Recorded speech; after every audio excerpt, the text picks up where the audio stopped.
अब है बच्चों अंतरराष्ट्रीय विवादों का शांतिपूर्ण समाधान। बच्चों, अंतरराष्ट्रीय विवाद यानी दो देशों के बीच में विवाद, इसे अंतरराष्ट्रीय विवाद कहा जाता है। जब दो देशों के बीच में, विश्व के दो राष्ट्रों के बीच में जो ये विवाद होता है उसे अंतरराष्ट्रीय विवाद माना जाता है। और भारत क्या कहता है कि वो उनका शांतिपूर्ण समाधान होना चाहिए। तो बच्चों, जहां हम दूसरे देश की एकता एवं संप्रभुता का सम्मान करते हैं, जैसा कि अभी हमने पंचशील के सिद्धांतों में पढ़ा कि हम दूसरे देश की प्रभुसत्ता का, उसकी सीमा का सम्मान करते हैं, किसी के भूभाग पर आक्रमण करने की नीयत नहीं रखते हैं, किसी के आंतरिक मामलों में हस्तक्षेप नहीं करते हैं, शांतिपूर्ण सह अस्तित्व पर विश्वास करते हैं, तो फिर ये भी है कि जहां हम दूसरों की प्रभुसत्ता का सम्मान करते हैं, वहीं अपने देश की रक्षा को भी विशेष महत्व देते हैं।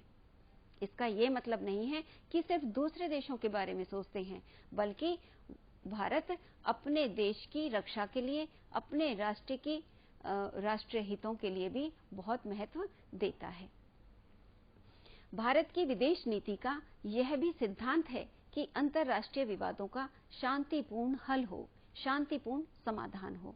यानी यदि कहीं भी कोई भी दो देशों के बीच किसी प्रकार का मतभेद है, किसी प्रकार का कोई झगड़ा है, विवाद है, उसका हल शांतिपूर्ण तरीके से होना चाहिए। यानी युद्ध नहीं, बल्कि शांति से समस्या का समाधान होना चाहिए, ऐसा भारत का विश्वास है।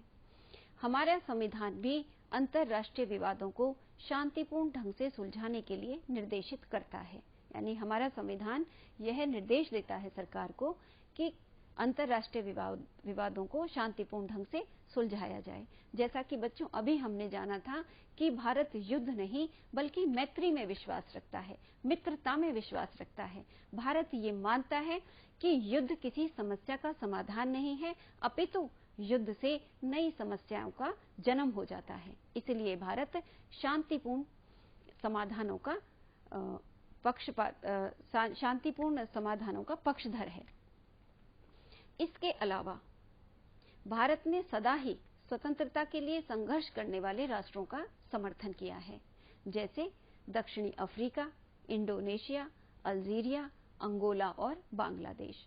बच्चों, इन देशों में जब स्वयं को स्वतंत्र कराने के लिए संघर्ष हो रहा था, तो भारत ने इन सभी देशों का समर्थन किया, क्योंकि भारत स्वतंत्रता के लिए संघर्ष करने वालों का भी पक्षधर है। अब है बच्चों निशस्त्रीकरण की नीति। यानी गुटनिरपेक्षता और पंचशील के सिद्धांत हम पढ़ चुके हैं। अब हमारी जो भारत की विदेश नीति है उसका तीसरा आधार है, तीसरी विशेषता है निशस्त्रीकरण की नीति। तो बच्चों, विश्व में शांति बनाए रखने के लिए भारत ने सदैव ही निशस्त्रीकरण की नीति का समर्थन किया है। और निशस्त्रीकरण होता क्या है बच्चों? निशस्त्रीकरण का मतलब है शस्त्रों को कम करना और विनाशकारी जो शस्त्र हैं, जो विनाशकारी हथियार हैं, उनका कम मात्रा में संग्रह करना। तो निशस्त्रीकरण का मतलब शस्त्रों को कम करना, हथियारों को कम करना। तो भारत जो है वो निशस्त्रीकरण की नीति का समर्थन करता है। यानी भारत इस बात का समर्थन करता है कि देशों को अपने पास बहुत अधिक हथियार नहीं रखने चाहिए, बहुत ज्यादा हथियारों के आविष्कार नहीं करने चाहिए, ज्यादा हथियारों का संग्रह नहीं करना चाहिए, क्योंकि शस्त्रों की होड़ से युद्ध की संभावनाएं बढ़ जाती हैं। यानी यदि हर देश बहुत ज्यादा शस्त्र एकत्रित करता रहेगा तो इससे विश्व में युद्ध की संभावना बढ़ जाएगी। और भारत युद्ध के स्थान पर शांति का समर्थक है। भारत एक शांति प्रिय देश है, इसीलिए वह निशस्त्रीकरण की नीति में विश्वास करता है और उसका समर्थन करता है। विश्व को बचाने के लिए भारत ने आणविक शक्ति का भी विरोध किया है, यानी परमाणु शक्ति का भी विरोध किया है। भारत का विचार है कि यदि शस्त्र एवं सेना में अधिक व्यय ना किया जाए, शस्त्र और सेनाओं में बहुत अधिक धन खर्च ना किया जाए, तो विश्व में तनाव कम होगा। इसका तात्पर्य ये है कि जैसे जैसे विश्व के देश ज्यादा हथियार बनाते चले जाते हैं, सेनाओं को ज्यादा से ज्यादा आधुनिक और सशक्त करते जाते हैं, उससे विश्व में दूसरे देशों में तनाव उत्पन्न होता रहता है और भय का माहौल बन जाता है। इसलिए भारत इस बात को मानकर चलता है कि शस्त्रों में अधिक व्यय नहीं करना चाहिए। साथ ही साथ निशस्त्रीकरण से जितने धन की बचत होगी, यानी शस्त्रों के कम उत्पादन करने से जितने धन की बचत होगी, किसी देश का जितना धन बचेगा उसका उपयोग जन कल्याण के कार्यों में हो सकेगा। यानी उस बचे हुए धन को देश की जो जनता है उसके कल्याण में उस धन का प्रयोग होगा, जिससे कि देश का विकास होगा।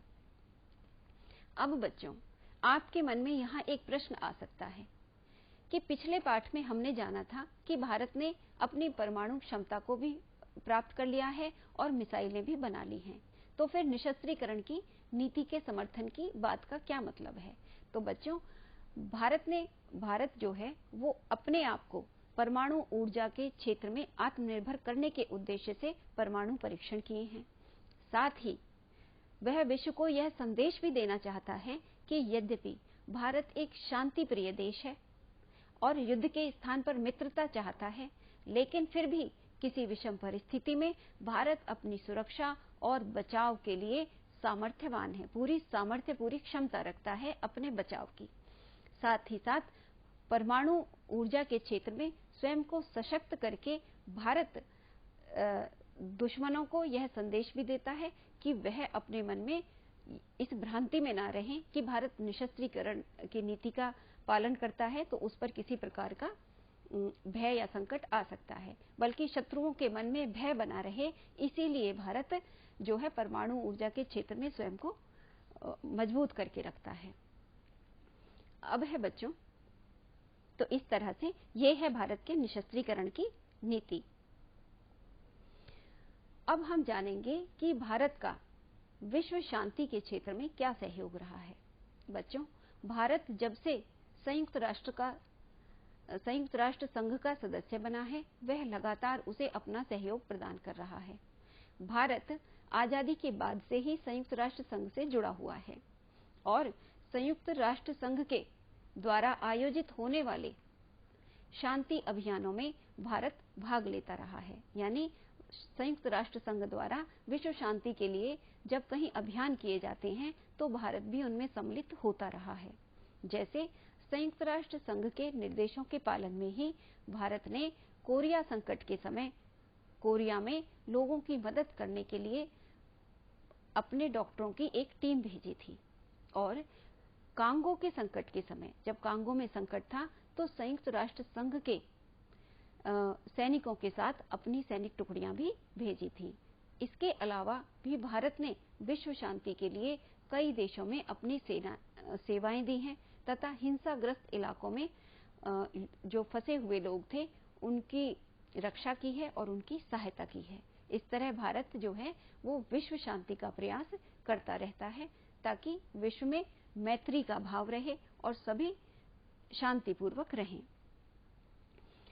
इसके साथ साथ बच्चों, संयुक्त राष्ट्र संघ, राष्ट्रकुल, दक्षेस, आसियान जैसे संगठनों के माध्यम से भी विश्व शांति एवं सुरक्षा बनाए रखना भारत की विदेश नीति का उद्देश्य है।